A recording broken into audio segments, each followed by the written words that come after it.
तेजस अपनी पत्नी नीरू के साथ रहता था।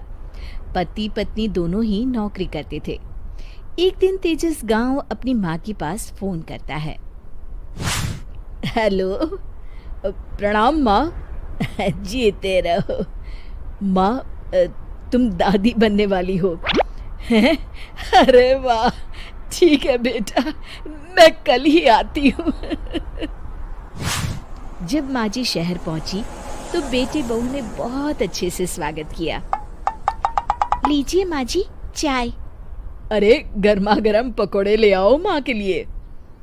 नीरू रसोई में गई और 2 मिनट में ही पकोड़े ले आई।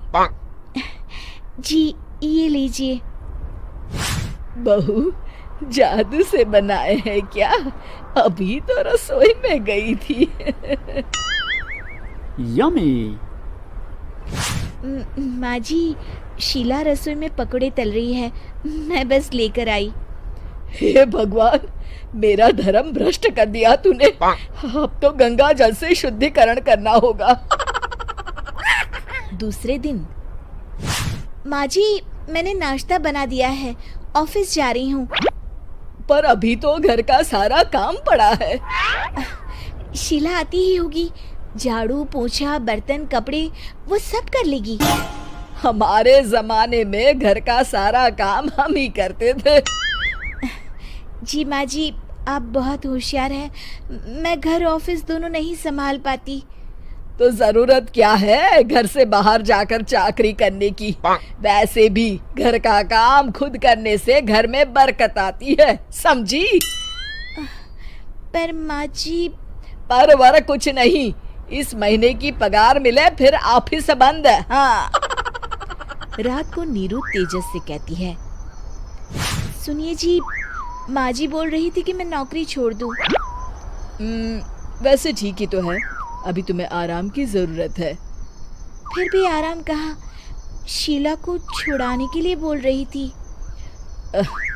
तो अब 24 घंटे में इतना काम तो कर ही सकती हो। पर जॉब पसंद है मुझे, घर पर मन नहीं लगेगा। अगले दिन जब दोनों ऑफिस के लिए निकल रहे थे, मेरी तो कोई कीमत ही नहीं है इस घर में। माँ जी, आजकल महंगाई बहुत है, रहन सहन भी बदल गया है, दोनों नौकरी करते हैं तभी ठीक रहता है। अच्छा, तू कहना क्या चाहती है? मेरा बेटा तुझे बिठा के खिला नहीं सकता? तू ही इस घर का खर्च चला रही है, हैं? नहीं माँ जी, मेरा वो मतलब नहीं था। मतलब खूब समझती हूँ, ये बाल धूप में सफेद नहीं किए मैंने। हाँ। अब तो ये रोज का काम हो गया था। तेजस भी रोज की झिकझिक से परेशान हो गया था। एक दिन उसने कहा, नीरू, वैसे भी तुम्हें मैटरनिटी लीव मिलने वाली है, तो अभी से ही छुट्टी ले लो। पर क्या, मेरी सैलरी अच्छी खासी है। आखिर नीरू ने रिजाइन कर दिया। जब बच्चा हुआ तो घर में सब बहुत खुश हुए। कुछ दिनों बाद तेजस फाइल देख रहा था। क्या हुआ तेजस, कुछ परेशान लग रहे हो? हाँ, वो हमारी जितनी सेविंग्स थी वो तो हॉस्पिटल में और छठी के फंक्शन में खत्म हो गई है नीरू। और अभी वैसे मंदी चल रही है तो मैं बोल रही थी कल मुन्ना को हेपेटाइटिस का टीका लगवाना है। नीरू, क्या पोस्टपोन नहीं कर सकते? नहीं जी, बिल्कुल नहीं। अब तेजस को समझ में आ रहा था कि उससे गलती हुई है। पैसों की कमी का असर घर के माहौल पर भी पड़ रहा था। अगले दिन, बेटा मेरा चश्मा और ये दवाइयाँ ले आना, पर्चा देते हुए माँ जी ने कहा। जी। तेजस, मुन्ना के लिए दूध का डिब्बा और डायपर भी ले आना, और ये किराने के सामान की लिस्ट है, इसे भी लाना है।